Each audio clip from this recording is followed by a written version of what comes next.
Hey guys, what's up? Yes, we are live. I adjust the um, pop filter and try to just make sure I can. Okay, just making sure you guys. I'm looking straight into the camera there. Sorry. Hopefully you guys can hear me. I am using the Rockstar mic course. Um, but yeah, welcome to this live midweek topics on my mind for today, June 3rd, 2020. It is now 9:15 a.m. Yes, I've been up just a little bit before this. I had to get me some coffee as well as open some windows, get some fresh air in here right now until it gets, before it gets, I should say, a lot hotter. It's supposed to reach, supposedly expected to reach about 106. So you want to get some fresh air in here and all that before then. So anyway, yeah, welcome. And as I mentioned on Monday, and of course, I mentioned this in another video that I did during my lunch break about a week ago. I talked about opportunities that I'd be taking advantage of this week as I adjust the mic and the pop filter here. So give me a second. There we go. I'd be taking advantage of, and well, this is one of those opportunities. Once again, this is one of those second opportunities where the door has opened for me to be able to do these live streams without any interruption, whatsoever. So yeah, it's one of those, like I said, one of those chances that I don't normally get. It usually because either I'm working or other circumstances present themselves to where I have to kind of hold off on it until a later date, or a later date, later time, basically about the same. But anyway, I wanted to come on here again, like I said, and give you a new topics on my mind video for today, Wednesday, June 3rd, 2020. And the topics that we're going to talk about today, as I set everything up for to be shared across social media here. Okay, let me just take care of something right here. Kind of let people know that I am live as we speak. So there we go.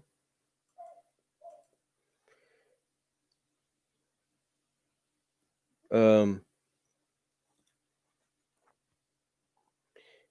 anyway, though, like I said, we have a variety of topics to talk about. Not as many as we did on Monday because that was the first Monday or first time in a while that I got to do this. Like I said, uninterrupted, open opportunity. So I kind of took advantage of it, went a little longer than I should, and did about more topics than I normally do. The reason I only go like 6 or 4 topics sometimes, it all depends. The reason I should say I go 6 to 4 topics at times in a video is it all depends basically on the time that I have. Because if I get up early in the morning, even with a drink of coffee like I have here, um, I have to really keep an eye on the time because if I get up early in the morning, like let's say 5:30 or 6 or something like that, and I do have topics on my mind, I have to, like I say, keep an eye on the time right here because that way I'll be able to know when to quickly finish up or cut things short so I can get myself in the shower and get myself ready for work. Thankfully, I'm off this week and I don't have to worry about that.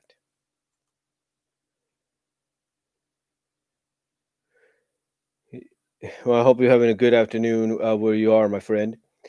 But anyway, let's get into talking about some topics here, shall we? We got 6 we're going to talk about. The first one is about Nia Jax. Now, in case you don't know who Nia Jax is, She is a cousin of Dwayne The Rock Johnson. She currently works for WWE on their Monday Night Raw brand, which can be seen on Monday nights on the USA Network. She is one of the largest female competitors, if not the largest female competitors they have, and strongest as well. As a matter of fact, she can even, and she's done it already, she can even compete with the men. And I say she's done that already because last year at the 2019 Royal Rumble, she competed not just in the women's Royal Rumble match, she also competed in the men's. Yeah, she took out who did she take out? I think she took out Kurt Hawkins or something, or Curtis Axel. I think she took. I don't know who she took out, but she took out the individual that was supposed to come in like 29 on number 30. Oh, no, she took out Ron Killings. That's what she did. She took out R-Truth, and she took his spot in the Rumble match. I guess for WWE, and I think the reason WWE allowed her to do this was to kind of test the tides, if you will, to see if maybe Nia is more uh, workable with the men than she is the women, because there's been a lot of issues going around with her competing against the women, particularly when she really gets physical with them and dominant with them in the ring.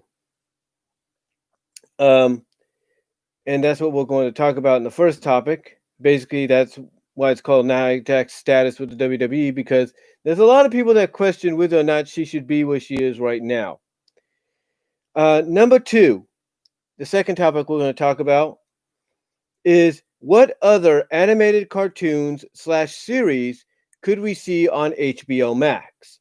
Now, we know that HBO Max has a plethora of programming from Cartoon Network and Crunchyroll and, you know, all these other services that the WB owns and HBO owns as well.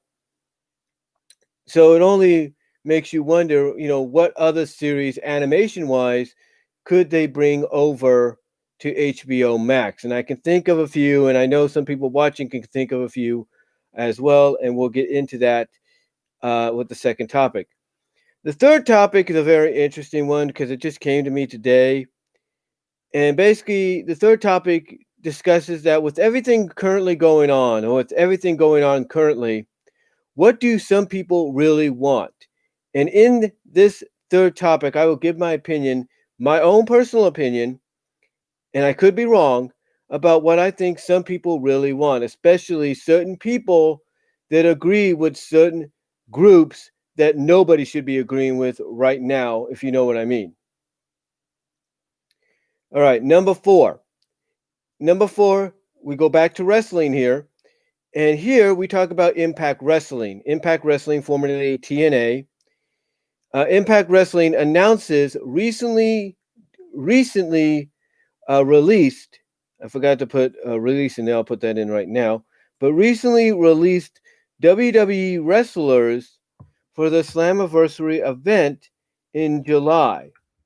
Yeah, recently released WWE Wrestlers for the Slammiversary event in July, which is very intriguing considering their current status after their release. The fifth one we're going to talk about, the fifth topic we'll talk about, is fan conventions finding a temporary home online in 2020. Yes, we'll talk about that.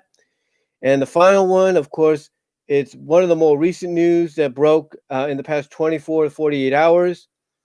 The Sega, and that is Sega. The Sega Corporation reveals the Sega Game Gear Micro. Yes, the Sega Game Gear Micro. We'll talk about that. That is something I don't think a lot of us expected. Yeah, I think I did talk. Did I say Adult Swim?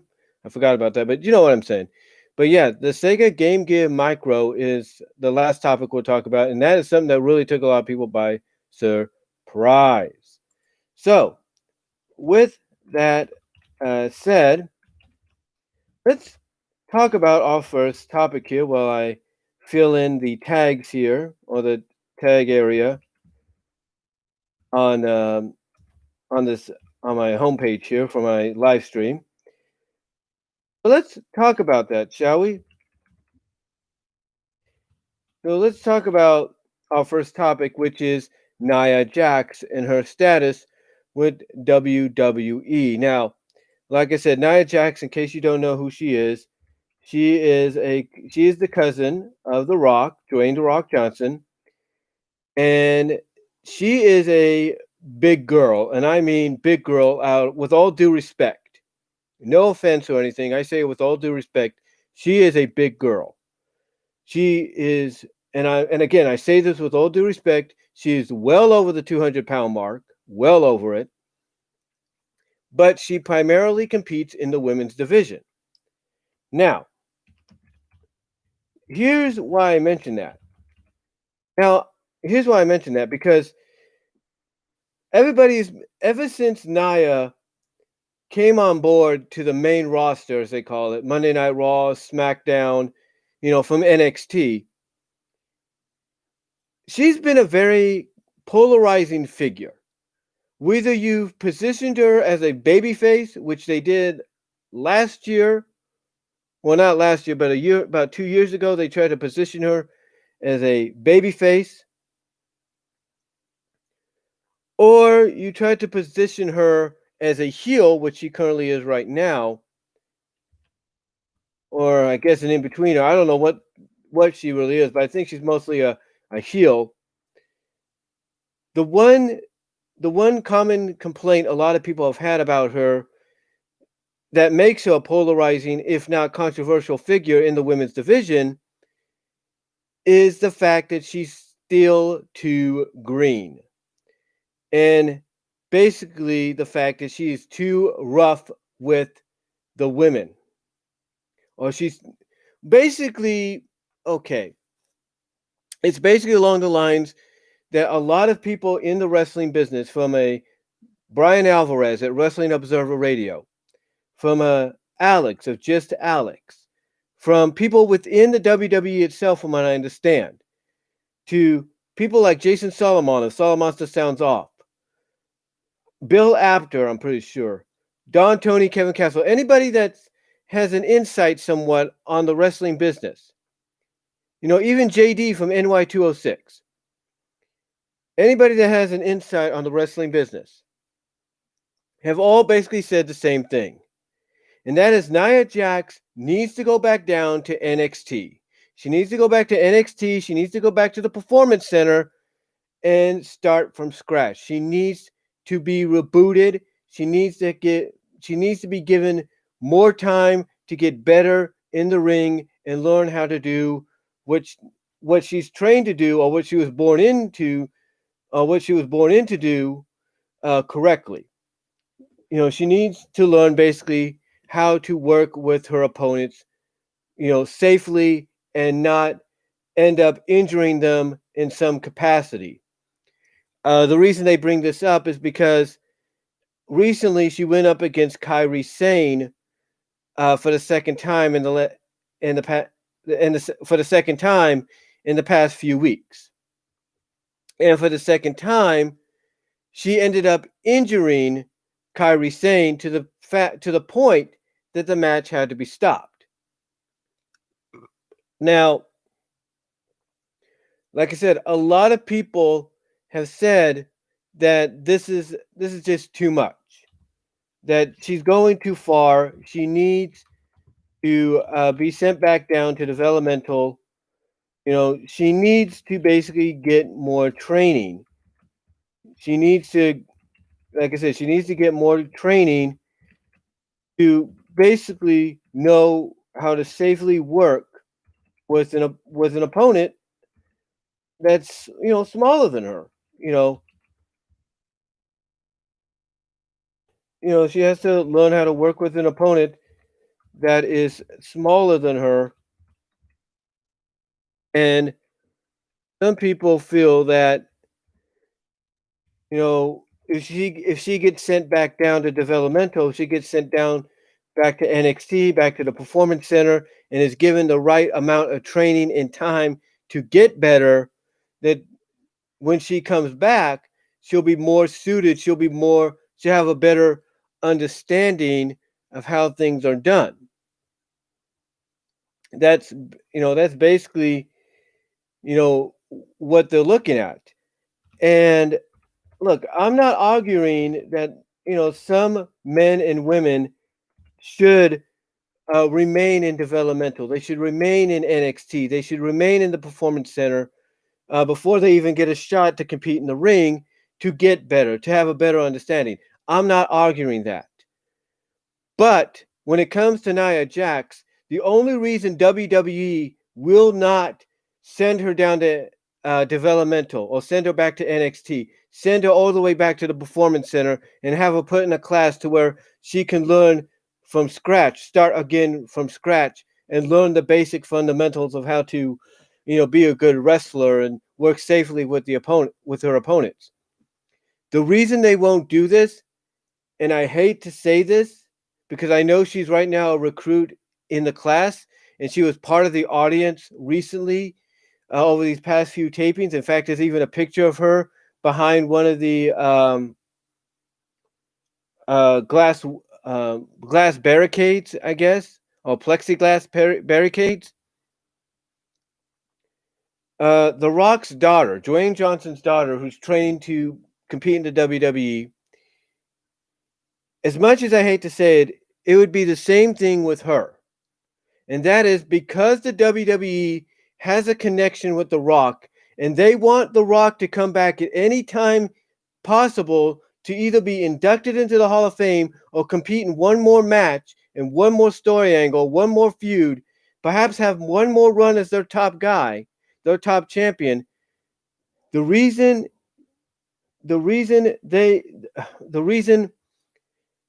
for all that, what I'm trying to get at is basically the reason they won't send Nia back down, even all the way back to to be part of a recruitment class, to kind of start again from scratch, restart from scratch, is the same reason with his daughter. And I say this with all due respect. It's because WWE has too much love and respect for Dwayne The Rock Johnson, The Rock, that they will not send Nia back. They will not send her back to developmental. They will not send her back to the recruitment class, no matter what people say, no matter what anybody even in the company says. They will not fire her. They will not, demote her back down to NXT or all the way back to a recruitment class to restart. No, they won't do that because of the fact that they have too much respect for Dwayne The Rock Johnson. And as I was trying to say before I kind of rambled there, kind of lost my train of thought for a moment because I was trying to think about what I was going to say. Some of the privileges of doing a live stream, if you know what I'm saying. But basically, the reason WWE won't do any of that is the same reason as I was trying to say. It's going to be the same reason with his daughter, and that is WWE wants to keep the connection with The Rock. They want to keep the close bond with The Rock. They have too much respect for The Rock and what he's done for the industry, for what he did for the company, that they want to have the opportunities to bring him back as much as they can, that they don't want a chance in their minds ruining any relationship with him. They don't want to burn any bridge with Dwayne. They don't want to do that, which is why they're not going to punish Nia Jax. They might reprimand her and say, hey, you got to be a little bit safer, but they won't punish her. They won't fire her. They won't send her down to developmental, into a recruitment class, nothing. They will basically just take her aside, say, meet me probably tomorrow in the afternoon. We'll do some workouts and everything, see if we can get you better. And that's about it. But they won't do any of what people have said because she's The Rock's cousin. The same with The Rock's daughter. The Rock's daughter, like I said, is training to be part of WWE. And once she shows up on the main roster, which hopefully won't be for a long time from now, give her enough time to get better or get good in the ring, promo skills and everything. But it's the same thing with her. She can make a mistake in the ring, hurt somebody. She could probably have a altercation backstage behind the scenes, but they won't get rid of her because they don't want to hinder that relationship with The Rock. And as I was trying to say earlier, the reason they don't want to hinder that relationship with The Rock is because they want to bring The Rock back for as many appearances as they can get out of him, for a possible another run as their champion, maybe one more match at least, or like I said, another run as one of their main champions, and maybe have one more feud or angle, out of him, get one more feud or angle out of him before he retires and hangs it up, officially retires, and even to the point that they also want to try to get him into the WWE Hall of Fame. So in the WWE's mind, and even someone like Vince McMahon, you don't want to hinder. You don't want to hinder. You don't want to damage. You don't want to, fracture any relationship you have with a guy that you still look at, despite that he's full-time Hollywood now, but you still look at as one of your top part-time stars for your company. You don't want to do that. You want to make sure that you keep that relationship up and running as perfectly fine and as respectable and all that you'll be willing to do anything to make sure nothing ruins it. Even to the point that you will not, as many people would like to see it, even those in the company, you will not fire, you will not punish, demote, or whatever someone like Nia Jax, even after what she's done to Kairi Sane, not once but twice. The first time she went for a buckle bomb, but she was too far away from the position she was supposed to be in that Kairi fell backwards on the bottom buckle, almost probably breaking her neck. The second time, of course, was on Monday night when she got tossed forcefully into the steel steps. But it's not the first time Nia's injured somebody.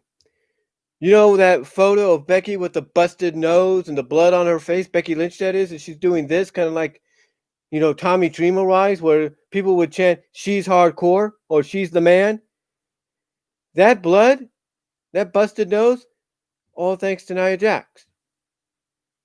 Yeah, it's all thanks to Nia Jax. But the point that I'm getting at is, even when Nia did that, they did not fire her. They didn't. I mean, she's hurt a lot of female wrestlers. Heck, she hurt Alexa Bliss. I think she even hurt Ronda Rousey, but they didn't fire her because she's The Rock's cousin. And like I said, they don't want to damage that relationship with The Rock. They don't. And that's why they don't.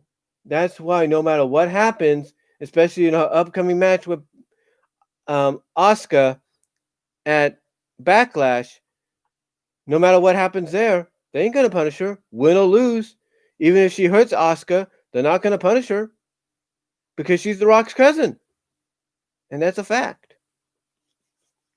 So as far as her status goes with WWE, the most she's going to get out of any kind of punishment, if you will, is a little bit of a reprimand, like, you need to be careful, Nia. You need to be careful, or the next time somebody won't be so lucky. That's all she's probably going to get. Or she might get a reprimand, and at the same time, the person that reprimands her will say, "Hey, meet me in the ring. We'll work on your skills a little bit before the next taping." And that's it. That's all they'll do. That's all they'll do. And I think a lot of people know that. I think a lot of people realize that. So I'm just saying, guys. I'm just saying,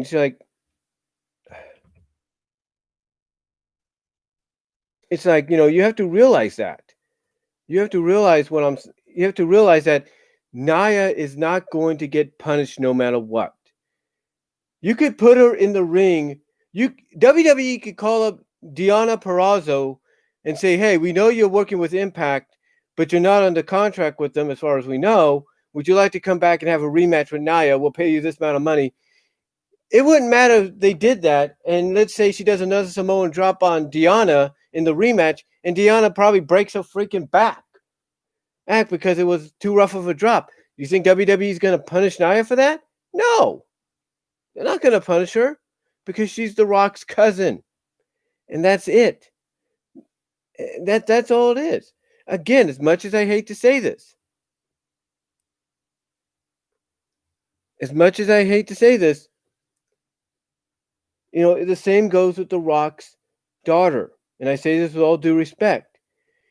The Rock's daughter, and we all hope and pray she gets all the time she needs to get good. The truth is this. Even when she ends up on the main roster in the future, let's say she has a backstage altercation with somebody and she starts it, or she does, after so many matches, she's proven that she's not totally ready because she's hurt too many people or she's missed too many cues or whatever. They're not going to punish her. They're not going to send her back to developmental or back to NXT. No, they are not going to do any of that because she's The Rock's daughter. And they don't want to hinder that relationship with The Rock. And Alex, if you're listening,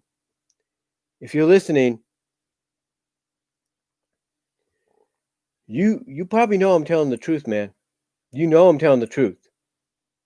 And I say this with all due respect.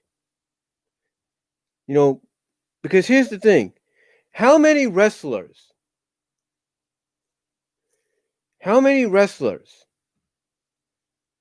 if you will,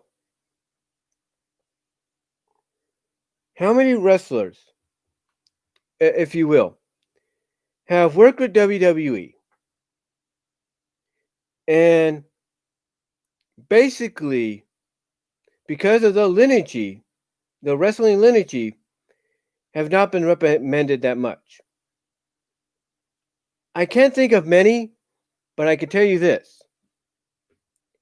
The reason some of those wrestlers were never punished as severely as they should was because of who their parents were or who their cousins were.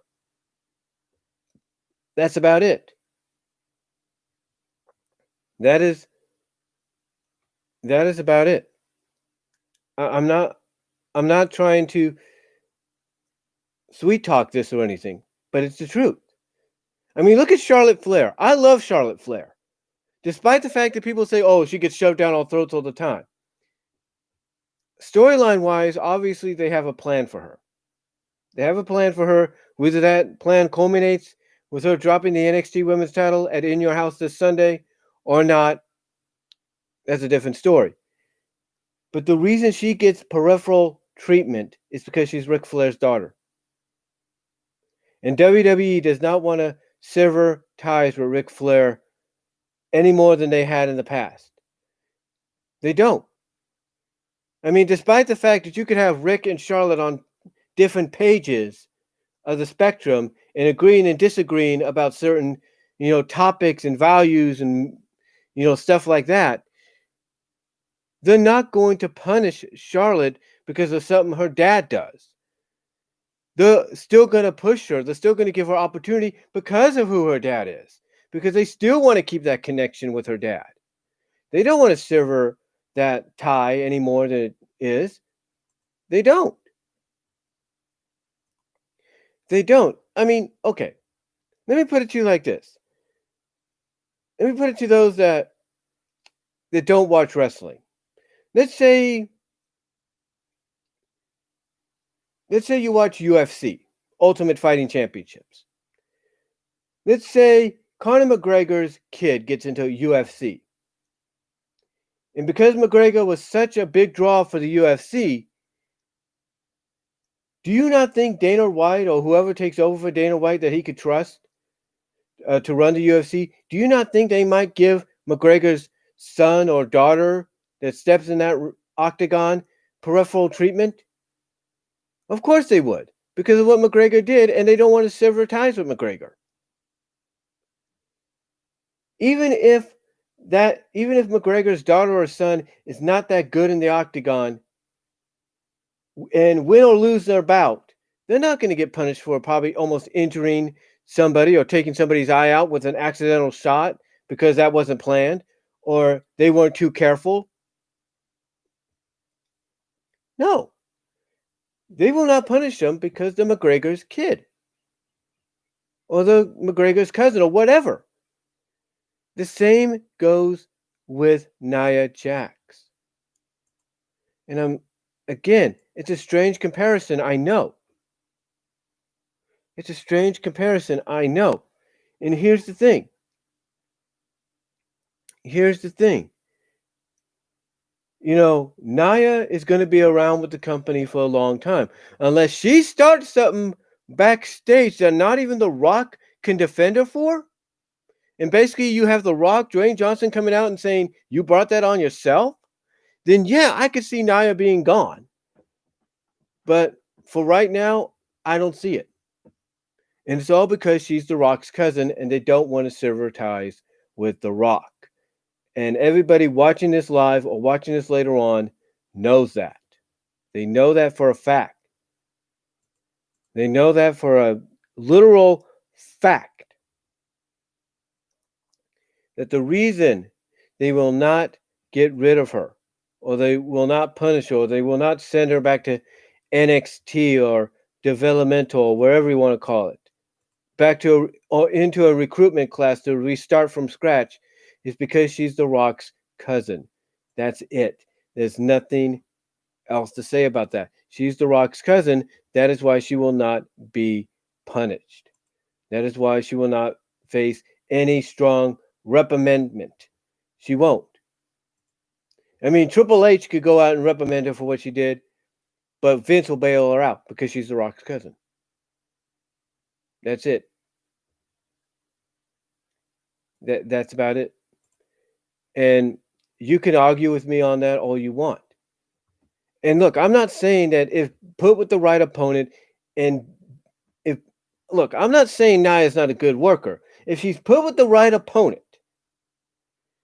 that can help her work through a match without injury, without that opponent being injured by Nia or Nia making a mistake, hey, then yeah, you could get a decent match out of Nia.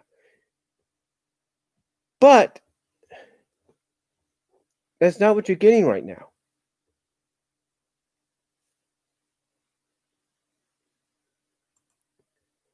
That's not what you're getting right now, basically. You're not getting any of that from Nia Jax. What you're getting, basically, ladies and gentlemen, is somebody that's being allowed to injure these women. Some would say, oh, she doesn't mean to injure them intentionally. That might be true, but she doesn't have somebody telling her, hey, ease up, slow down. Then nobody's telling her that. And if they are, she's not taking it to heart. She's not. But, and like I said, look, given the right circumstances, the right opponent to work with, she could put on a good match and she could prove to be maybe a decent wrestler. But she doesn't have that guidance right now. She doesn't have that right opponent. Could Asuka be that opponent? Absolutely, she could be that opponent. But but we have to wait till Backlash to see if that's possible. Now here's the thing. I could hear some people saying that maybe she's trying to send a message. And you ask yourself, what message could that be? Okay. Here's what that message could be. Because I know some people might say there's got to be a reason why she's being allowed to hurt women and all that. There's got to be a reason. And possibly there is. Possibly there is. And the only reason people could actually say, the only actual excuse people could give for Nia being allowed to do what she's doing is because they want to get her ready for Ronda Rousey. That's the only reason. Because you got to remember, when Ronda said what she did about wrestling not that long ago, Nia was one of the first to stand up and defend the locker room. So you can't tell me that. So you can't say that one of the excuses people are using is that the reason Nia is not being punished for what she's doing, especially recently with someone like Kairi Sane, who's smaller than her, is because they want her to look like a monster, not just for her match with Asuka, but for a potential showdown with Ronda Rousey. Because obviously the story they would like to build from there, it would be work shoot. You could have Nia kind of be like the babyface, de facto babyface, and basically stand up for the locker room when Ronda comes back and says, "Hey, you don't think we're real? Did you see what I did to some of these women while you were gone? Is that not real enough for you? Let's go." Or something like that. That would be the only excuse and reasoning people would give for Nia doing this. But either way you look at it, either you feel she has to go back to developmental, all the way back to a recruitment class, whatever, whether you feel she has to be fired, the fact of the matter is she's not going to get no punishment. She's not. They're not going to punish her. They're not going to send her back to developmental. They're not going to fire her. They're not going to put her in a recruitment class to restart. It's all because she's The Rock's cousin. That's it. That's about it. So that's why Nia will not suffer any consequence whatsoever for her actions. She might get a reprimandment behind the scenes, but then told, "Hey, come meet me in the ring and we'll work on your training. We'll work on getting you better in the ring when you face someone like Kairi again." So, but yeah, she's not going anywhere. Her status with WWE is good. No matter how you feel about it. No matter how you feel about her, no matter how you feel about the company, her status is thumbs up to them, for them, whether we like it or not. Okay, so our second topic, we're going to go on to our second topic now. And that is, what other animated cartoons / series could we see on HBO Max? Okay. So we know HBO Max has a peripheral of content, right? We know they have a peripheral of content. As a matter of fact, let me look that up right now. I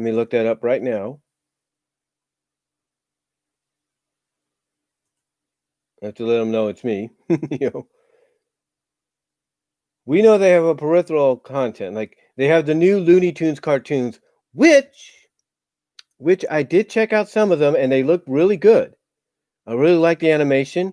It is kind of Ren and Stimpy wise. I'm not going to deny that, but it's very fluid.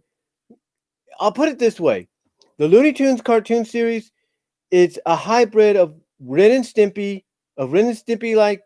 Well, it's basically the Looney Tunes cartoon series is a hybrid of Tex Avery / Ren and Stimpy like wild takes, and the animation style is very reminiscing of the late 30s to mid 40s. That's what it is. But like I said, they have all kinds of different content, animation-wise, if you know what I mean. They have all kinds of content. They have, like I said, they have the Looney Tunes show, the new Looney Tune cartoons. They have the classic Looney Tunes. Excuse me, there.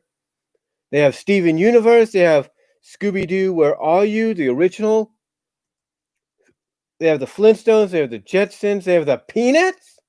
They have Charlie Brown, the Peanuts, which is kind of weird since the new Snoopy show is on Apple TV, which I'm guessing will now also be on HBO Max. They have, like I said, they have the Flintstones, they have the Jetsons, they have the Peanuts, regular show, Infinity Train, Samurai Jack, a lot of the Cartoon Network stuff, Rick and Morty, Primal, Robot Chicken, Aqua Teen Hunger Force. They even have the DC animated stuff like The Killing Joke, Batman Gotham Knight, Batman vs. Robin, Batman The Dark Knight Returns Part 1 and 2, Spawn the Animated Series, Full Metal Alchemist, Kill la Kill, Berserk, Schwartz Macon, Fantastic Planet. That's a classic. Didn't even know they had that. They have Animals. They have Metal Apocalypse, home movies. They have a whole peripheral of stuff, folks. Is what I'm getting at. They have a whole stuff. They have a peripheral stuff. Spirited Away. What more do I have to say? What more do I have to say?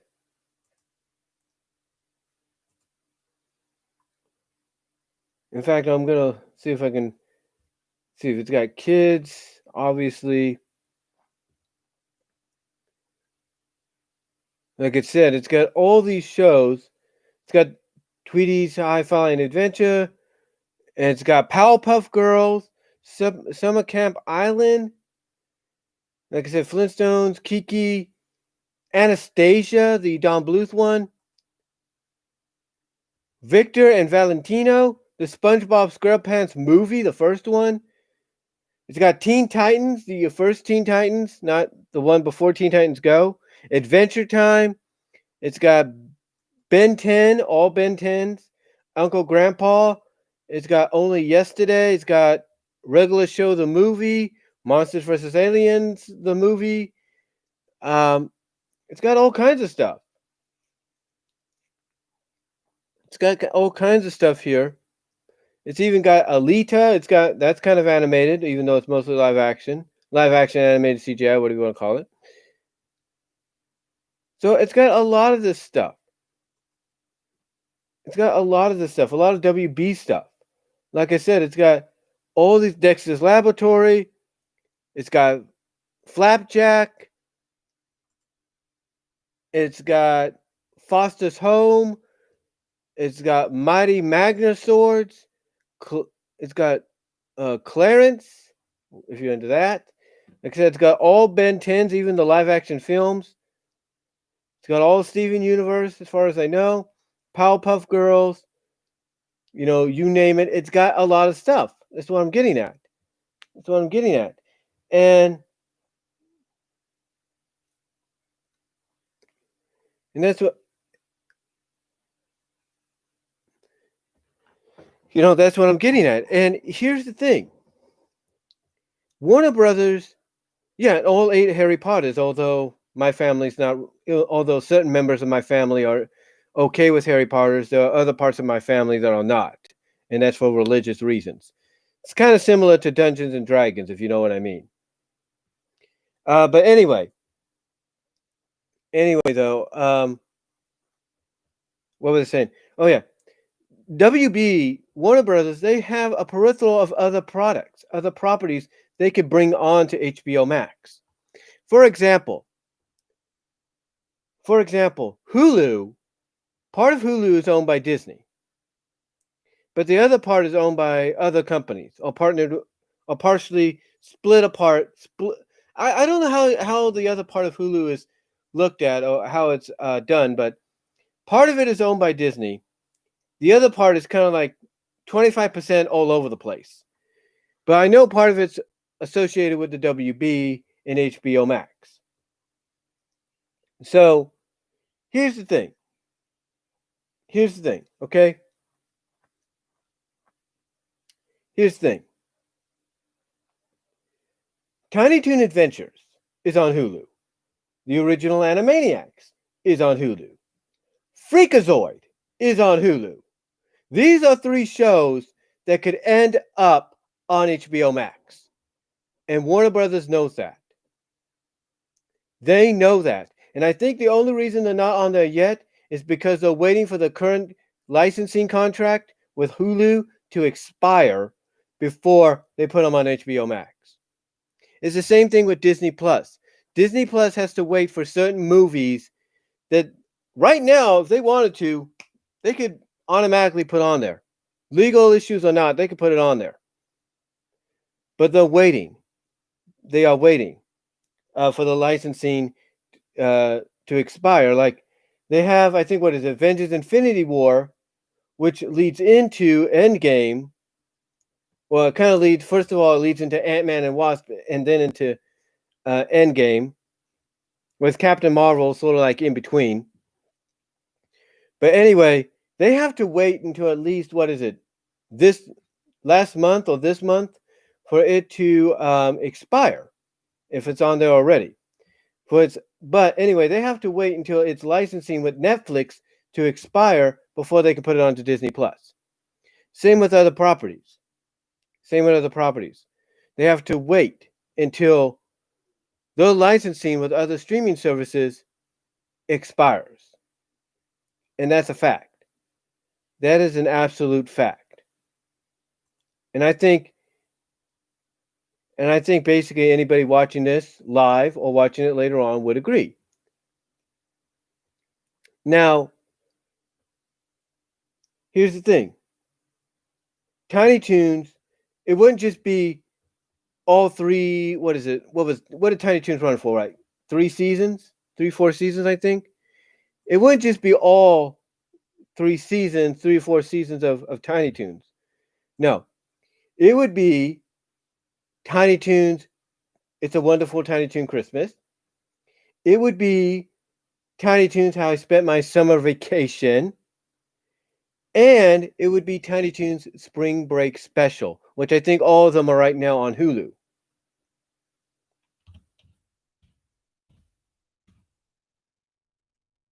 So yeah, it would be all of them. And that's no lie. Yeah, they're on Hulu right now, but it would be all of them. It would be all of them. It would be everything Tiny Toon related on there. Yeah, it was 3 seasons. 3 seasons it ran for 98 episodes, almost 2 episodes away from 100. 98 episodes, and what they put in parentheses, 163 segments. That's a lot.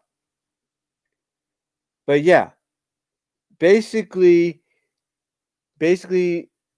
Warner Brothers would be crazy not to put them onto HBOMAX after their run, after the license is expired with Hulu, because I think that's the deal. They're probably working out, that as soon as the current license on Hulu is done, Tiny Toons automatically goes over to HBO Max. That's basically probably going to be the plan, in my opinion. It's probably going to be the plan. Now, it's not the only series. As I mentioned, they also have the original Animaniacs. And we do know the new Animaniacs show is coming out later this year, as far as we know. It's coming. Not too sure when. I think it's supposed to be in the fall. Let me look that up. But yeah, it is coming back.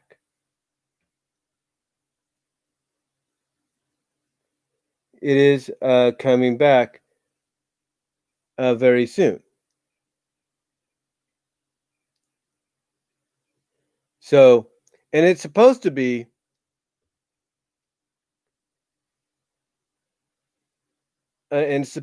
basically a Hulu. From what I'm reading here on Wikipedia, it's going to be a Hulu original series.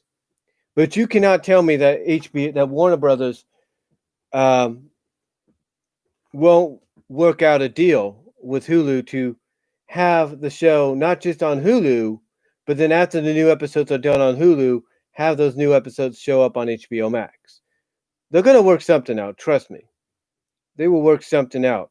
Because again, Warner Brothers is not going to not want to put the newest show, which is a revival, a reboot of the original hit show on the new streaming service. They're not, you don't, Warner Brothers is not going to miss out on that opportunity because they will take it. They will take it. There's no doubt. But again, getting back to what I was saying, because I was just looking at something, I was just checking something. I do apologize if I lost my train of thought there, or I was kind of rambling a bit. But like I said, they will take the original Animaniacs, and just like with Tiny Toons, they will wait until the license with Hulu is done to bring it over. They will work something out to where, just like with Tiny Toons, as soon as the streaming license for Animaniacs, the original series, is done with Hulu, it automatically goes right to HBO Max. Same with Freakazoid. Freakazoid is going to do the same thing. As soon as the streaming license is over for Freakazoid on Hulu, right to HBO Max. And that's not a lie, guys. That is a fact. That is a fact. And you're probably thinking that's impossible. Hulu's going to want to keep Animaniacs, the original one, on their service, even with the partnership with WB, so it helps promote the new one. And that's true. Hulu would want to do that, but guess what? Hulu won't be able to. I think what's going to be worked out is Warner Brothers will allow Hulu to have basically the new show, but in exchange they get the original. That's what I think is going to happen. HBO Max is going to get the original, while Hulu keeps the new one. That's my opinion. That's my opinion on it. But yeah, you got a show like that. You also got things like Yu-Gi-Oh! Remember, Yu-Gi-Oh! When it came here to the States, the dub originally was part of Kids WB before it went to 4Kids. Or before that became 4Kids. So you can't tell me that, and they were the original distributors of the Yu-Gi-Oh! Movie. Yeah, the Yu-Gi-Oh! Theatrical film in 2004. So you cannot tell me that Warner Brothers will not want to talk with Netflix or anybody else and say, hey, we want to be the exclusive distributors of all Yu-Gi-Oh! Series because we also have the movie. You can't tell me they won't want to do that. If they have rights, if they have the right to the movie, the license to the movie, they're going to want to have the series to go along with it. And that's a fact. That is a fact. There's no doubt about it. But they got to be smart enough to realize that what makes that series popular for fans right now, especially with the streaming services, is with certain services like Hulu, Tubin, that's Tubi, and even Netflix, is you're given an option between the English dub and the original Japanese version.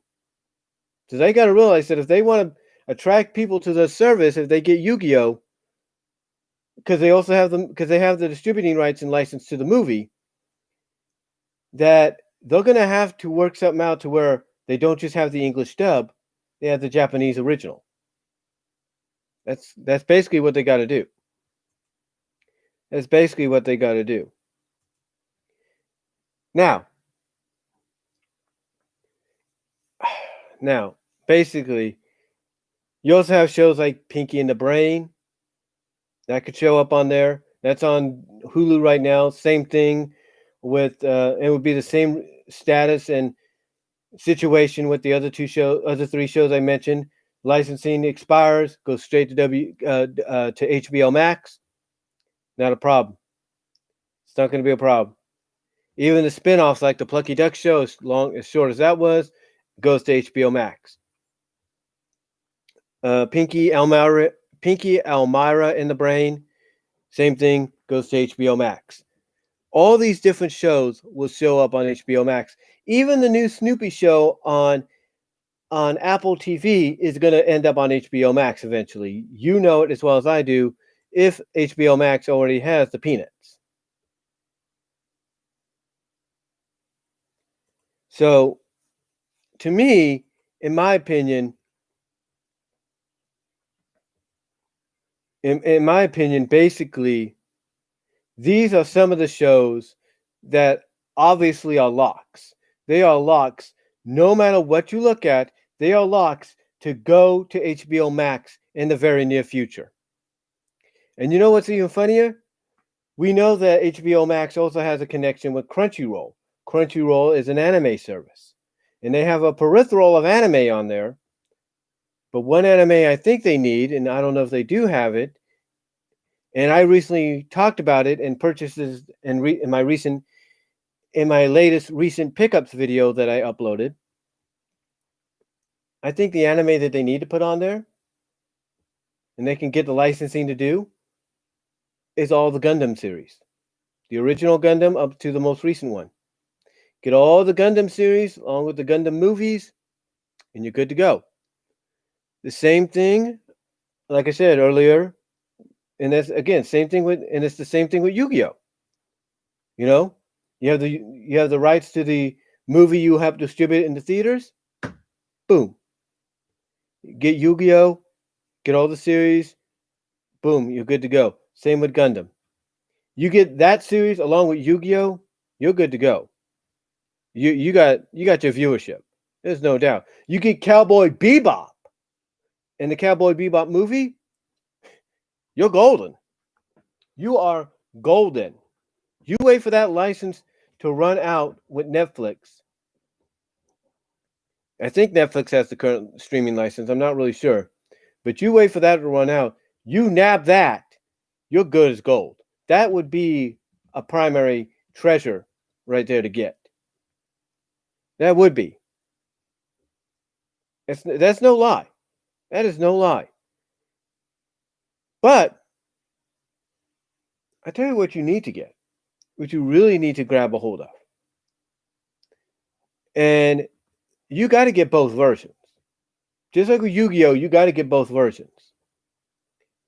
Voltron and the original anime version called Go Lion. You get both versions of that, you're made in the sun, dude. You are made in the sun. I am not lying about that. Hey, WB, ladies and gentlemen, WB also owns the rights, as far as I know, to Rankin Bass. As far as I know, they do. They don't own the Rankin Bass. Well, how do I put this? They own the rights to two Rankin Bass series that I grew up with in the 80s. Thundercats, Silverhawks. They have an opportunity in front of them right now, if they take it, to really get people that grew up in the 80s like I did, to get those eyeballs on their streaming service. You put the original Thundercats, you put the 2010 reboot, which a lot of people felt was probably the best reboot of any 80s, 90s animated series.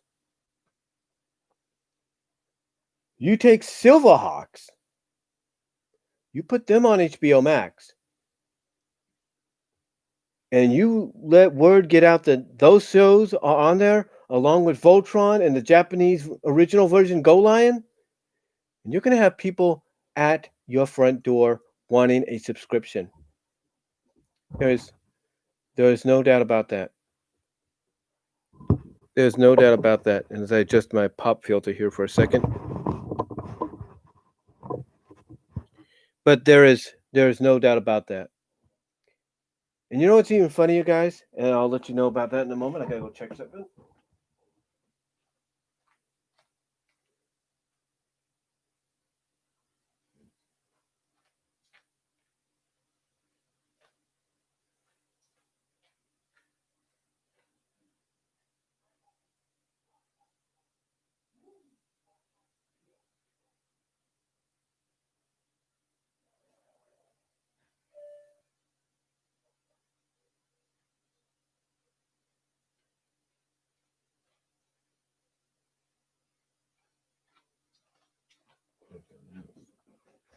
Be right with you guys. It's about 87 already, and it's like 10:13. So, like I said, it's gonna be a hot one. So, I gotta turn on the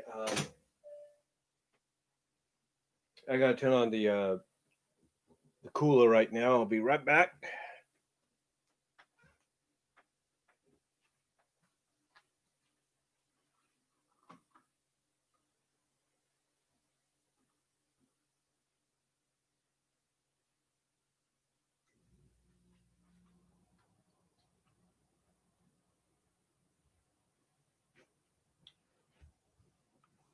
Okay, guys, sorry about that. Had to turn on the cooler for a bit. It's 80 degrees in the house and it's 87 outside, so you want to kind of get a jump ahead on that. You know what I'm saying? As I adjust the mic again here, adjust my seat as well. Going down a little bit. But anyway, like I said, as I was saying, there's other opportunities HBO Max has as well. WB has as well. And we talk about original programming they like to make for the series.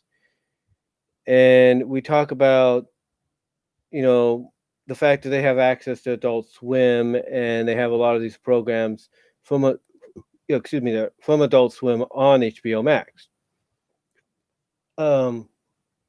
Excuse me again. Here's the thing. There's a lot of stuff all across the board on on the internet, especially original content from indie developers that the WB could actually negotiate a deal with. Like, if they see something popular, they're going to want to strike. They're going to want to, they see something popular becoming basically a gold mine for them, they're going to want to strike. They're going to want to make some kind of deal to get whatever that is onto their new streaming service. Any company would. Disney would do it. Comcast / Xfinity, they would do it with a Peacock network or Peacock service. Um, Apple would do it just to expand their service. But there's a lot of content independent wise that these streaming services would strike a deal with in any kind of way to get it onto their service. HBO Max is no different. And one property I know that HBO Max would love to get, especially for the more mature area of animation when it comes to the service, is Has Been Hotel. Yeah, Has Been Hotel by Visipop, which was in development for so long and finally debuted in the past year or so, and it's actually really, really good. It actually looks really, really good if you're into that kind of stuff.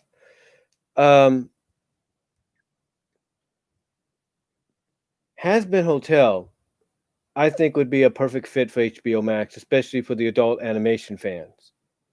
And all they have to do is strike a deal with Visipop, I think that's the name, or Vivipop, and basically say, hey, look, you let us put the series on our service, you'll still be allowed to animate it, and hey, we'll even fund you.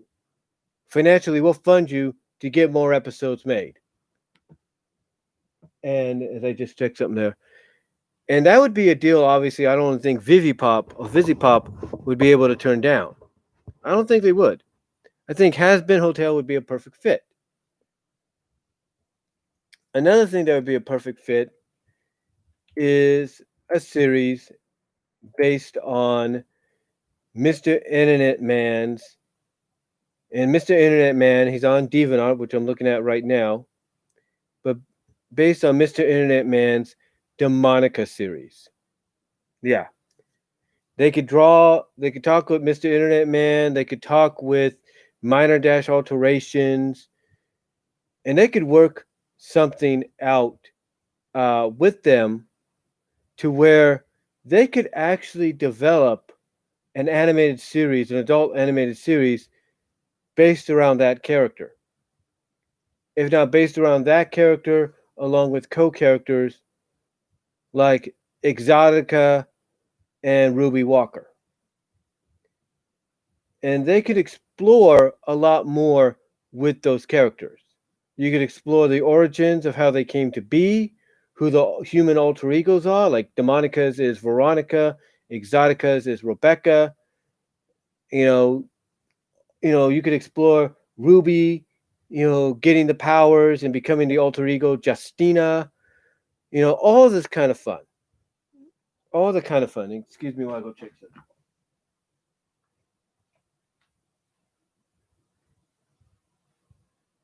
I just thought I heard something. I just thought I heard something. Anyway, like I said, they could do all kinds of stuff if they work something out with someone like Mr. Internet Man and maybe even Minor Dash Alterations to make something like this, to make a series like that happen. And I know some people would say, well, Minor would never let that occur. He would never let that happen. And, you might be right. You might be right, but still, a series similar to that in a way being put onto HBO Max, um, I have no, I wouldn't have no problem with it. I don't think anybody else would. I don't think anybody else would have a problem with that. So the question is though, could we see? But the question is, could we see something like that happen in the future? And I would say, yeah, I could. I could see that. There is a lot of stuff out there, like I said, that potentially could, be brought over animation wise to HBO Max. And I think anybody watching would agree. I think anybody watching would agree with that. So, that's just my opinion. I think honestly, it's something people would, and I just pop filter here, but I think honestly that's something people would enjoy. I mean, again, if they were to work something out with VizPop to get had something like Has Been Hotel onto their service and still allow the people at VizPop to animate it, the deal could allow HBO Max and Warner Brothers to say, hey, you let us have the series, you let us put the series on, we'll financially fund your animation to get the episodes out faster. So it could work. It potentially could work, in my opinion. I really think so. So anyway, with that said,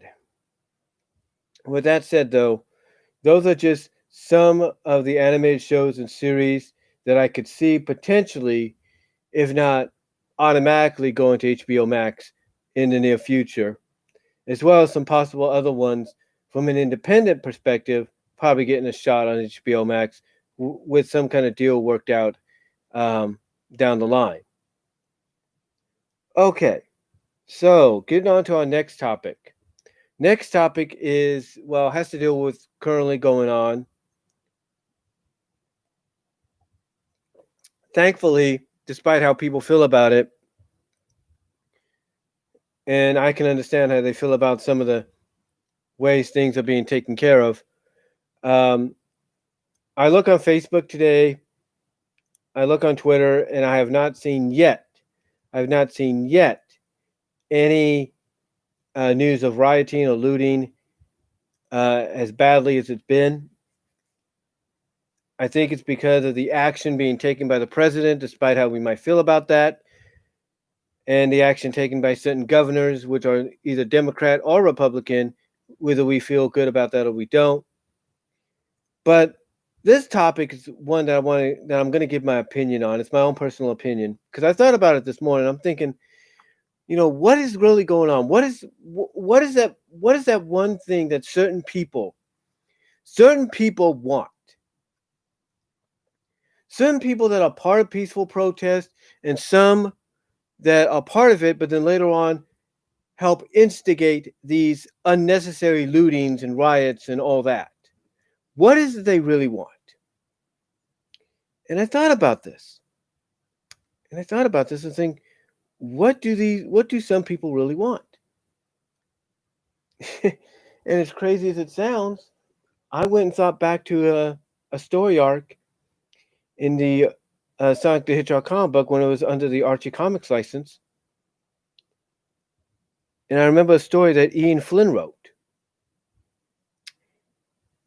And the story was basically the fact that Tails' parents, mostly his father, Amadeus, did not trust the royal family.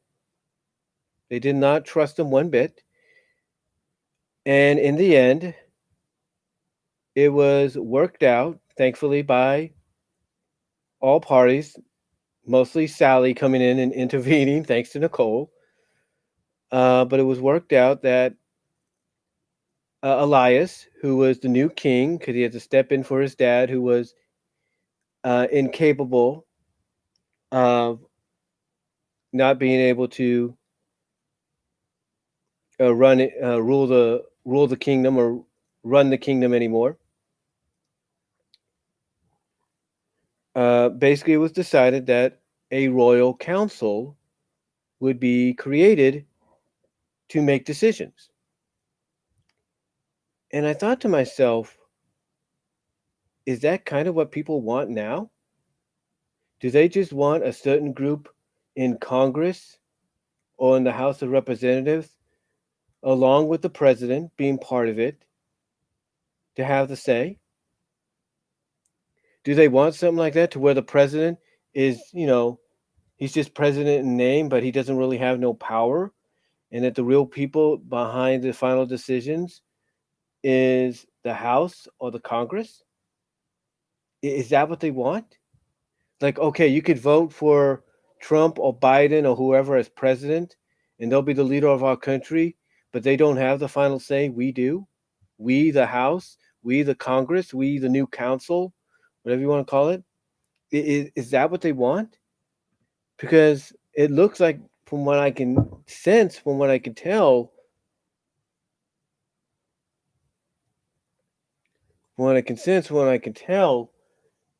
it seems that might be it. Now, I'm probably wrong about it. I'm hoping I am, because there are a lot of people. It's kind of a 50-50 majority. 50% like what's going on, like what Trump's doing, 50% don't. But you have to wonder if that 50% either want a new president, or if 25 or 15% or whatever it is, or whatever percentage, want something that's not presidential run or controlled. You got to wonder that. You have to wonder, because would it matter if a decision came down one of these days that the president, whether it's Trump or Biden, whoever, comes out and says, I'm giving up my power, I'll still be president, but I'm going to be making the final decision along with the House of Representatives or with the Congress, because that's how it should be. Because a good example of this, going back to the Sonic comic, is when Sally was put on trial. And basically, the only thing that saved Sally's neck was her explaining, her actions. And basically, her saying, look, I won't make a move, even in the heat of battle, without getting a vote brought down by you guys. In other words, Sally basically said, we could be in the heat of battle, but I won't make any decision until you guys have a vote, meet together, convene together, have a vote, and then I'll make a decision. It was only then that she was acquitted of all charges.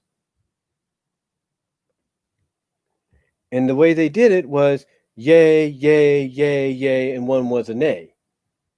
But you kind of get what I'm saying, right? The point that I'm getting at, ladies and gentlemen, is the point I'm trying to get at is you have to wonder if that's what people want. Do they just want president in name, but they want some kind of like Congress / council / House being the ones that make the final decisions? You have to wonder that. You have to truly wonder. Because if that is the case, then why don't they come out and say it? Why doesn't somebody that believes in the rights of every person, of every individual, why don't they come out and say it? That's the question. Why don't they come out and say it if that's what they want? And in my opinion, the reason they won't say it is because they do want a president that's going to have the final say. They do want someone like Trump or someone like Biden that's going to have the final say in decision making. So that's just so honestly, to make this topic short, so I can get on to some other better, more happier and talkable, topical and positive discussions. Um, I think, in my opinion, I think the re I think that's honestly what some people want. I think honestly that's what they do want. But again, the reason they won't say it is because they do want a president like Trump or Biden to be that final say. They want him to be the final say, and that's about it. And again, it's just my opinion. If I'm wrong about it, I'm wrong. But I'm just giving my opinion on what I see. So that's that's about it with that topic. But again, it's just my opinion that I think some people would rather have our president be part of a Congress like council that all vote in favor of something or in not in favor of something. That's it. That's it. So again, if I'm wrong, I'm wrong, but that's just my opinion. So anyway, let's get on to our fourth topic here. And our fourth topic has to do with wrestling again, and it's Impact Wrestling. Yes, Impact Wrestling last night on their Impact on Access TV as well as on Twitch. Impact Wrestling on Access TV and on Twitch TV if you don't have Access TV. Uh, Recently doing a promo for the Slammiversary event, which is the big annual anniversary event celebrating the foundation of the company. They made the announcement of recently released WWE Wrestlers / Superstars for Slammiversary. Yeah, Impact Wrestling for doing a promo / commercial for the Slammiversary event teased, if not made the announcement, of the possibility of the debut of several, if not one or several, former WWE stars on July 18th. Now, according to several sources, this could be possible because a lot of these superstars that got released, and they had footage of them. They did have footage, and some of this footage was from the time in Impact Wrestling or in Japan. They had footage of these individuals,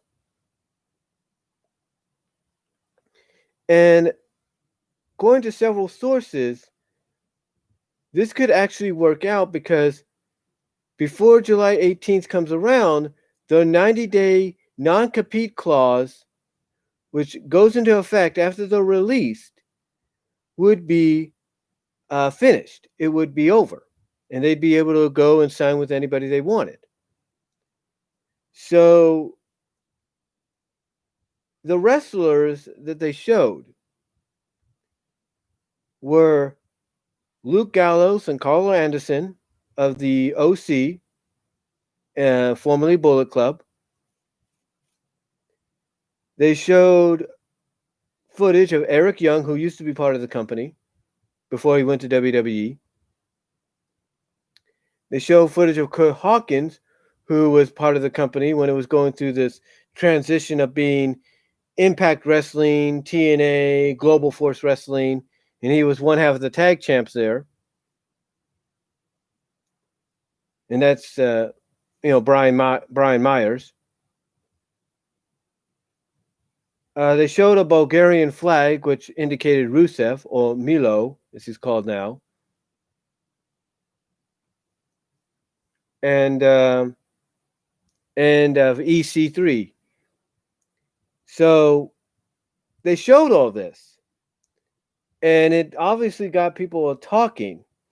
And I think maybe that was the original intent, if not the actual intent, was to get you talking, but also to tease possibly that yeah, maybe they are in discussions right now. Nothing finalized yet because of the 90-day compete clause or non-compete clause, but they are in discussions with maybe one, if not a few, of these stars to debut at Slammiversary. Um,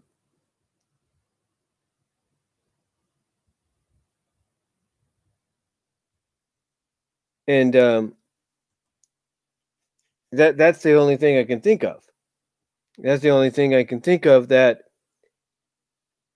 you know, it's to get people talking about Slammiversary, get them to tune into Slammiversary, pluck down maybe the $39.99 or $49.99 for the event just to see who will show up. And again, you know, again, according to sources, this would work out with the fact that the 90-day non-compete clause expires before July 18th. Now, like I said, the superstars wrestlers that were shown in here, they could be on the phone with. They could be discussing and talking on the phone with about possibly coming in, but they can't sign or finalize anything just yet until that 90-day non-compete clause is expired. Because if they do, they could face some serious legal action, not just for the company, but for that individual. So, so in my opinion, I look at it this way. I look at it two ways. Impact Wrestling did it to get people talking about Slammiversary, which obviously people are. But also, they did it because there is probably a strong possibility that they're going to debut one, if not two or three of these former names in that night. And I would not be surprised if they debut them maybe as a faction, because that's the only way you're going to get like two or three, maybe four of these release stars under contract, or at least under some kind of pay per appearance deal for your company, is to put them in a faction. So that's the only thing I can think of. That's the only thing I can think of. So yeah, apparently Impact Wrestling, Anthem Sports is doing all they can to get people to talk about Slammiversary, even going as far as, like I said, to do this advertisement for the event where it mentions all these released superstars almost in a breaking news like kind of format, and basically hinting perhaps that they could be in negotiations right now on the phone with some of these released stars and probably getting ready to work something out to bring them in after the 90 days is up in time for Slammiversary. That's the only thing I can think of. That's the only thing I can think of. So, yeah, Impact Wrestling announced recently released WWE Wrestlers as superstars for the Slammiversary event in July. I think it's, again, one of probably the main reason is to get buzz around the event, get people talking about it, as well as also the possibility that they are in negotiations with some of these talents to come in at least for a pay per appearance kind of deal at Slammiversary, or starting at Slammiversary.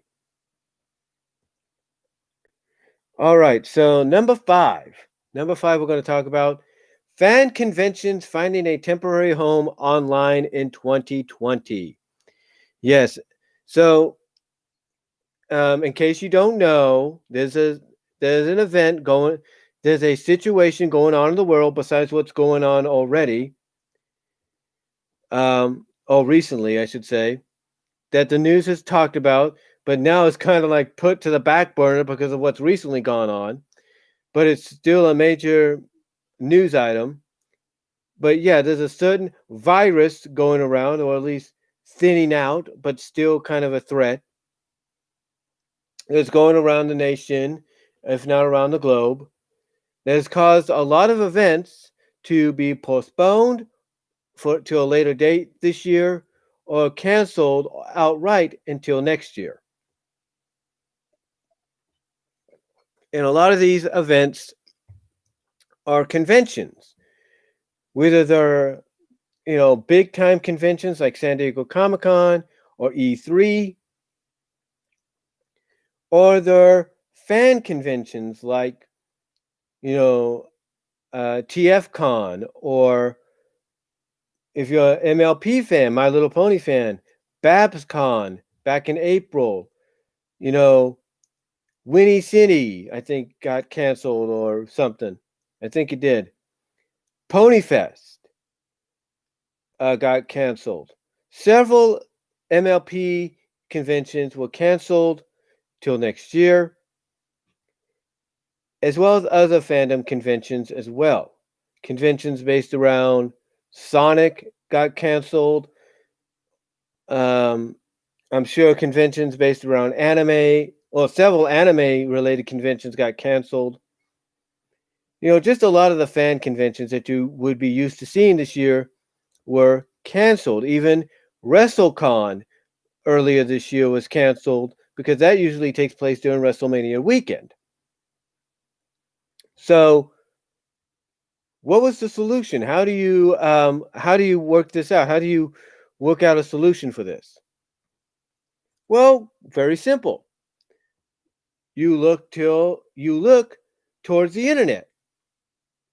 Now, I'm not saying now. Here's the thing. I'm not taking credit for this, but I mentioned one time that one of the things a convention can do, because you got all these different get all these different kind of like services now, all these different video chatting conference service, video chatting, video conference services out there, that one of the things I suggested, and I'm sure I'm not the only one, is to do a convention online. It wouldn't be the way you're used to having it, but it would still be something. Now, again, I'm not taking credit for that because I'm sure others thought about it as well. And why do I say others thought about it? Because almost automatically, which surprised even me, Ponyfest came out and made the announcement that they were going to do Ponyfest online. But they weren't just going to, but what really took people by surprise was Ponyfest made the announcement after the first online convention, that they were going to come back a month later and do another, and then come back a month later and do another. And that's what they've been doing. And guess who followed suit in that? Bay Area Brony Spectacular, BabsCon.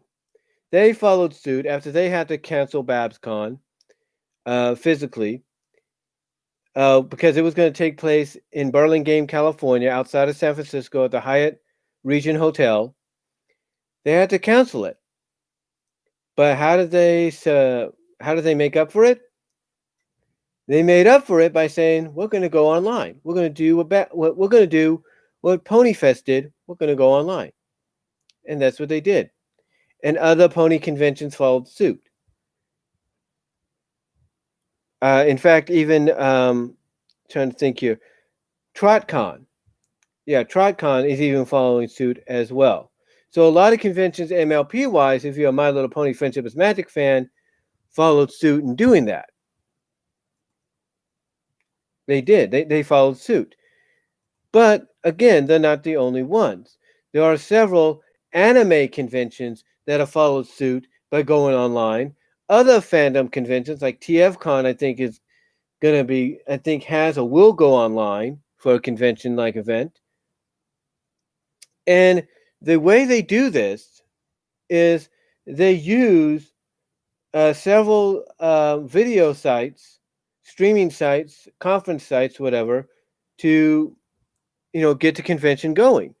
Like they'll use Twitch TV, they'll use YouTube, they'll use the new Zoom service, they'll use Facebook, they'll use the Discord server, they'll use it all.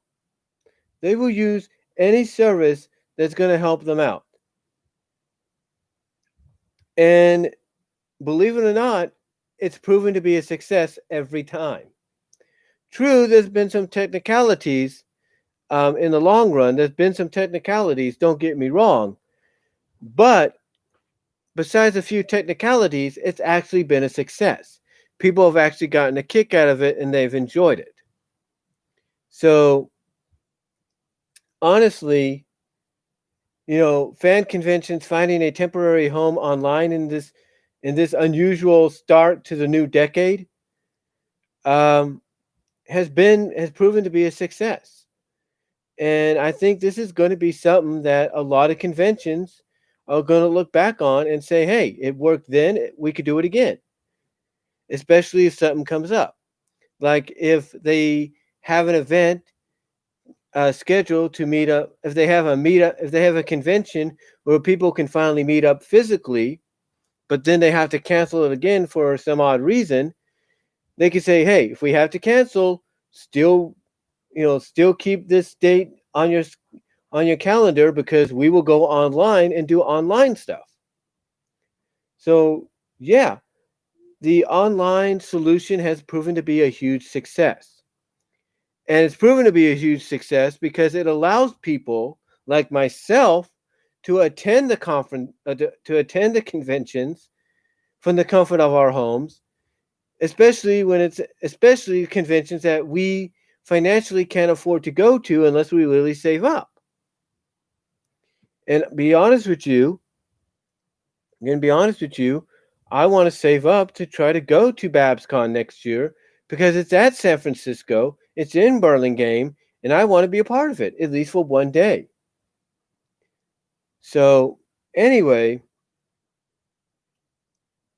it's proven to be an obvious success.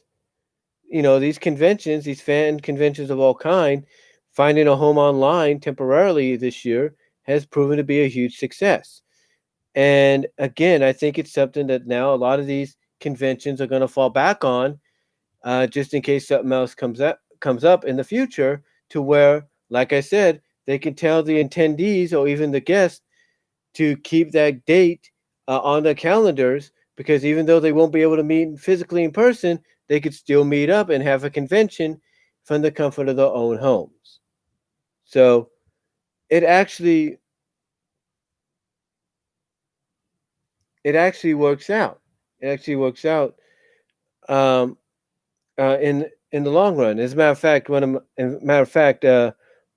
my friend Bugs here, Bugs Bunny, not the character, but the person who goes by the name, says that Alacon, which is basically another pony convention, announced on Equestria Daily that it's been postponed. Now, what that means is Alacon could reschedule to later on in the year to do an in-person convention as they originally planned, or they could take the route that BabsCon and PonyFest and other conventions have taken, and that's do it online. And more than likely, it'll probably be online if they can't get a date set up for a rescheduling of the event, in my opinion. So, yeah, the fan conventions online, fan conventions, like I say, finding a temporary home online is proven to be a success. And if the Alacon, which is the Alicorn convention, My Little Pony convention, is postponed until a later date, later this year, ends up going online, I'm not going to be surprised. I'm not going to be surprised by that. Is what I'm saying. Because postponement doesn't mean it's outright canceled. It just means they got to postpone to a later date. Hopefully, be at the same site that they originally scheduled to meet up at and have the convention at. Hopefully they'll be able to do that. But if they don't, I'm not going to be surprised if they make the announcement to go online on the date that they originally scheduled to have the physical in-person convention, if you know what I mean. So I wouldn't be surprised by that. But yeah, like I said, fan conventions, finding a temporary home online in this year, proven to be a huge success.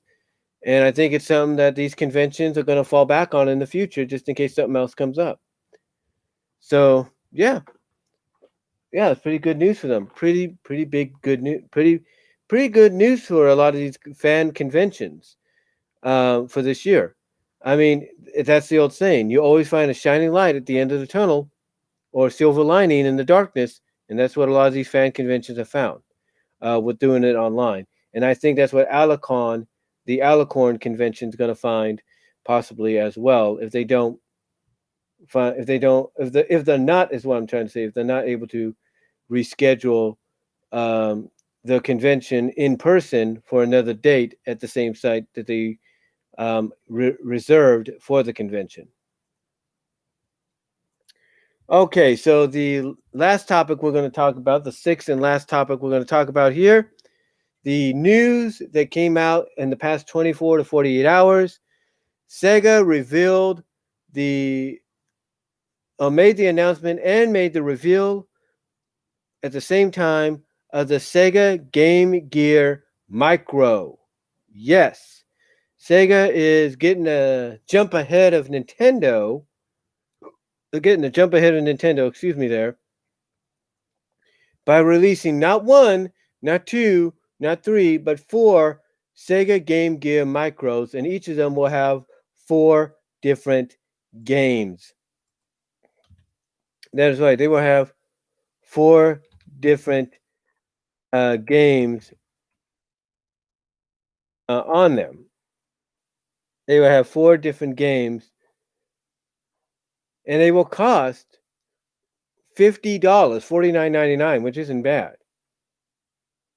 So I'm looking at the article. I'm going to look at the article here by The Verge because I got two articles up. And basically the article says Sega's Game Gear Micro is four $50 consoles with four games each. In other words, they're not the same. They're not like different color consoles with the same games in them. They're different. They're completely different. So here's the colors. So here they have a list of what the. So here, The Verge has a list of not just the color of the consoles, but which games are on which consoles. And basically, the mini, and my hand hit the pop filter there. I do apologize. But the mini is about this small. Yeah. I don't know if I can show a comparison size here. Oh,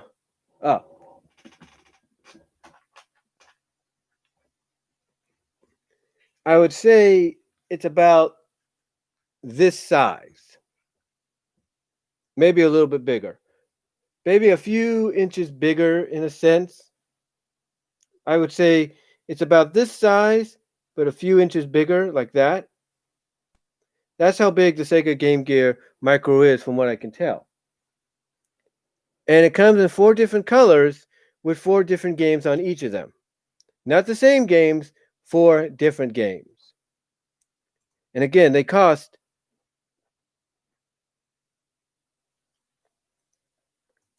and they cost basically $50 each. And Bugs just told me that PonyCon is now looking for a new home because the center ring, what is it? What do you say? Center ring is closed. So I guess they're gonna have to find a new home. But again, I think that convention, along with Alicon convention, are gonna probably end up online. Most likely, at least for this year. But anyway, getting back to the sixth and last topic, like I said, the thing is about this size. It's about this size, just a little bit bigger. That being the Game Gear Micro, about this size, a little bit bigger. Like it's this. It's like, okay, I'm holding this. So you add like the space. So you add some space, or you add some inches to the space between my finger and my thumb. Um, um, on top and bottom of the remote here, and that's basically how big the Game Gear Micro, from what I can tell, is. But like I said, they have four different colored consoles, and they all have four different games each. Now, usually, like I said, with this kind of a thing, you would probably get the same games on each different colored console, but that's not the case here. They're totally different. Almost the size of an Apple iPod, according to my friend online here. So here's the games. Here's the games on each console. Now, different colors, different games. The black model, which is based off the original, which basically is a micro version of the original Game Gear. But the black model will have Sonic the Hedgehog, Puyo Puyo 2, Outrun, and Royal Stone. That's on the black model, the black model Game Gear Mini. The blue variant, or the blue model, will come with these games: Sonic Chaos, Gunstar Heroes, Sylvan Tail, Buka Buka Animal. I guess. I don't know. Okay, so that's on that one. The yellow Game Gear Micro has Shining Force Gaiden, Shining Force Gaiden Isha, Jason I can't pronounce it, but it's got Shining Force Gaiden. It's got Shining Force, the Sword of Holland, and Shining Force Gaiden Final Conflict, and Nazo Pura Arua Naru, whatever that game is. And the red version is preloaded with Revelations, the Demon Slayer, Magma Tensei Gaiden Last Bible Special, the GG Shinobi in columns. Yeah. Okay, so here's the information on it as well. Those are all the games that are on each different Game Gear Micro. Each different one. Like I said, the black variant, the black model, has Sonic the Hedgehog, Puyo Puyo 2, Outrun, Royal Stone. The blue model has Sonic Chaos, Gunstar Heroes, Savant Tales, Buka Buka Animal, Bakua Bakua Animal. The yellow micro has all 3 Shining Force games, as well as Nazuro Piruta, whatever. And then the red micro system has Revelations, Demon Slayer, Magma Tensei Gaiden Last Bible Special, the Double G Shinobi, and columns. That's what it has on there. And I'm sorry if I butchered those, some of those names. Okay, so here's information on it. And I quote. This is from The Verge. The hardware itself is 80 millimeter. Okay, let me restart that. Let me get some coffee here.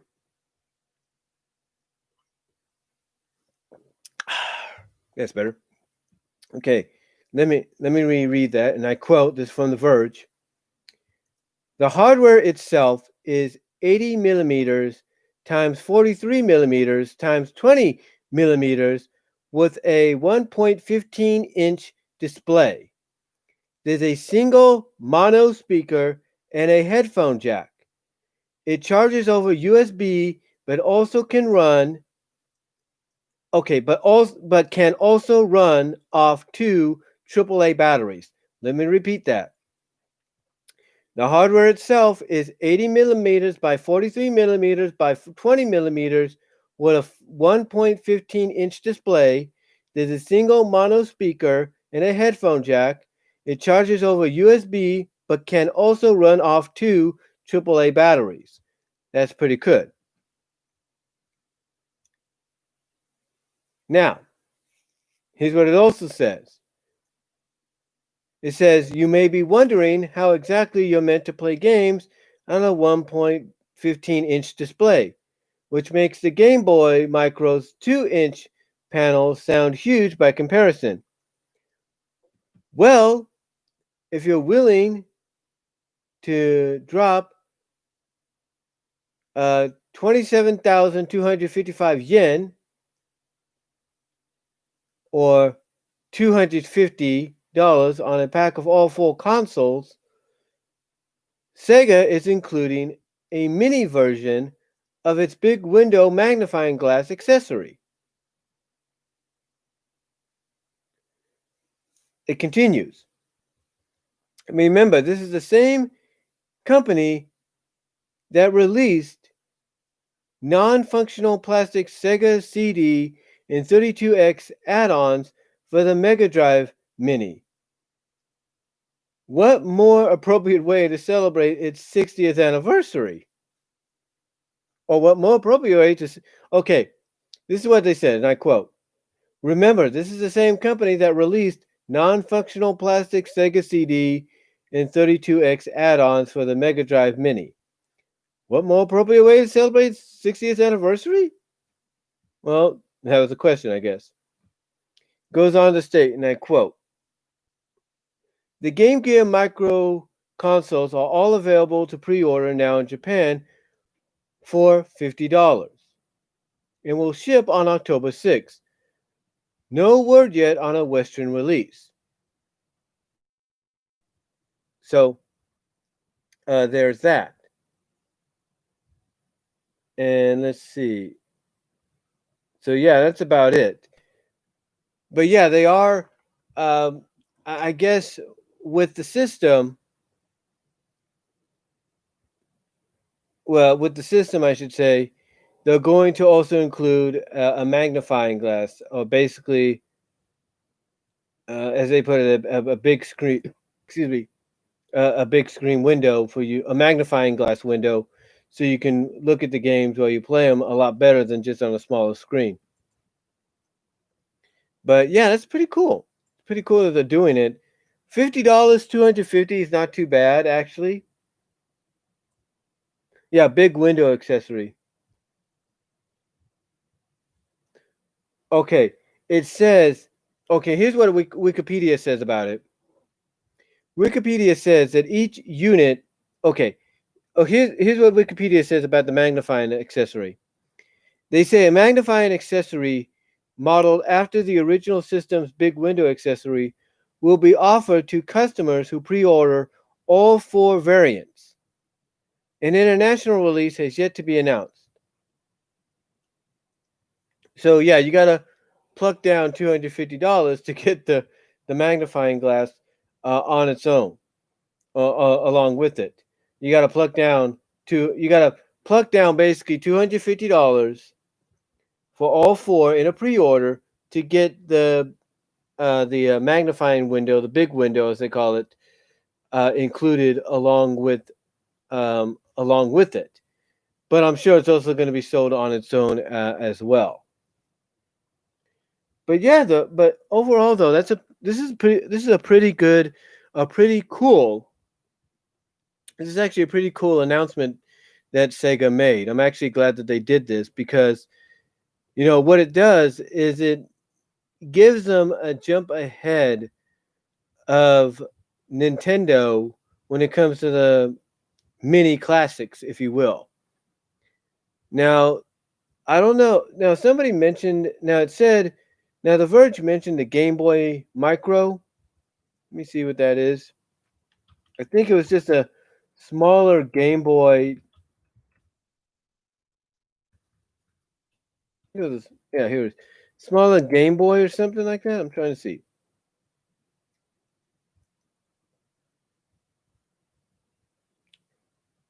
Okay, so it's a smaller Game Boy. Okay, it says the Game Boy Micro is a handheld game console developed by Nintendo. This system is the last console in the Game Boy line, along with the AGS, alongside the AGS-11, alongside the AGS-101 model of the Game Boy Advance SP. It says, unlike its predecessor, the Game Boy Micro lacks backward compatibility for Game Boy or Game Boy Color games. So in other words, um, you could play.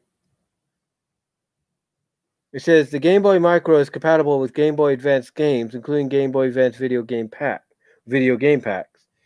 But yeah, that's what they're saying is what I'm saying. Uh, but yeah, that's what the But obviously, that's what the Game Boy Micro was. It was basically a mini Game Boy. You could play Game Boy Advance games on, or mini Game Boy Advance. You can play those Game Boy Advance games on. But the Sega Game Gear Micro is different. It's basically you get these four different games on all these. You get four different games on all four Game Boy Micros. The only thing is, if you want, what is it? One, let's see, is it 12?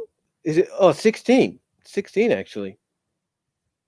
So if you want all 16 games, you got to get all four micros. So, so when you look at it, 50 to 250, depending on your financial situation, 250 might be a lot, but nowadays, if you save up, it's not that bad. As a matter of fact, if you just want to just get one at a time, like every time you get paid, you want to set $50 aside for it. Oh, there you go. It works out. But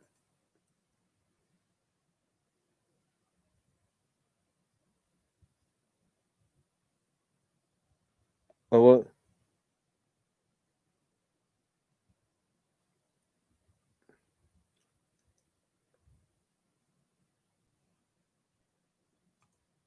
oh yeah, he was just. I was just looking at something there. Um, Basically, my friend said that he had to correct himself. He said,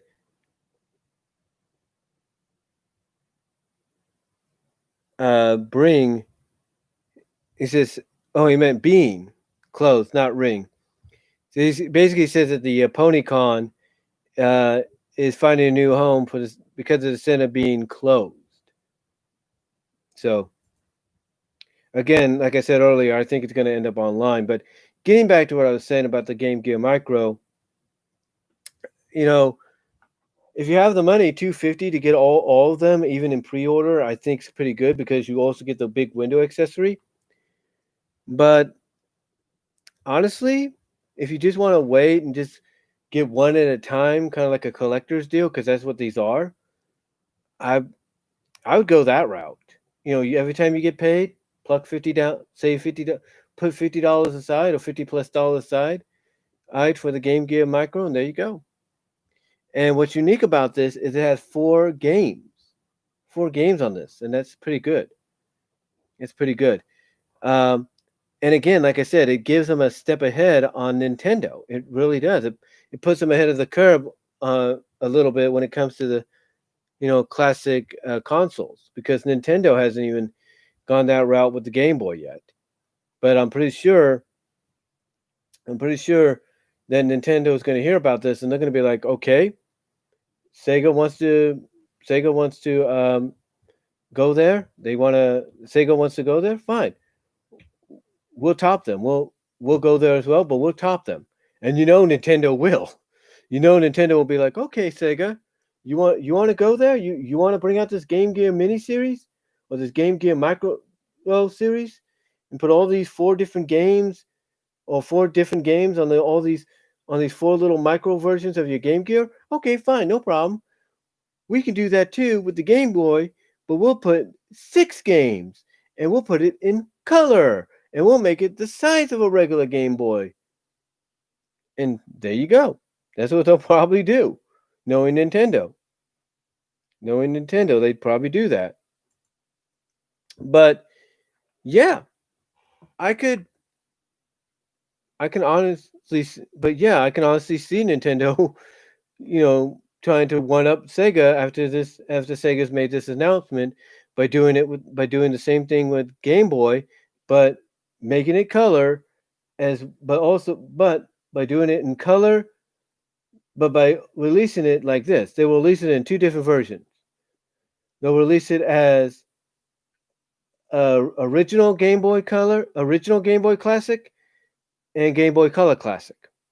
And they'll do it by adding 6 games or maybe even 10 games into the Game Boy systems instead of 4. Bet me. Bet me Nintendo will do that. Because if there's one thing they don't want is Sega outdoing them again. You know what I'm saying? But yeah, I like it. I like the idea that Sega's doing this because not many of us were able to afford a Game Gear back when it came out. You know, even if it went down in price, none of us were able to afford it. So I'm glad they're doing this, and it allows us to play some of these games as they were meant to, or as they were meant to be played, even if the system is the size of an iPod. You know what I'm saying? But anyway, though, that's pretty much. But anyway, though, with that said, I look forward to when they make the. I've got a feeling. I've got a feeling that we here on the western side of the world are going to get the Game Gear Micro in time for Christmas. You know, right now, October 6th is the Japan release date.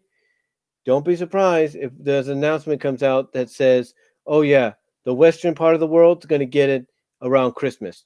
Don't be surprised by that. So, anyway, though, guys, that's pretty much going to wrap it up for this midweek edition of Topics on My Mind. I want to thank you all for watching. Really appreciate it. Thank you all for joining me in the live chat.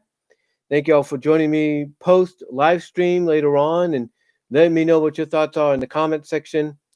But that's really going to do it, guys. So I'm going to get out of here for the time being, take a bit of a break, and I might be back later with a smaller live stream, you know, before the door closes on the opportunities that I have right now. But thank you all for joining me. Really appreciate it. Support the channel, hit the notification button, uh, the notification button or ring that bell for notifications, as they say. And really, guys, that's about it. So thank you all for watching. God bless. Take care. And I will talk to you all later. I am out.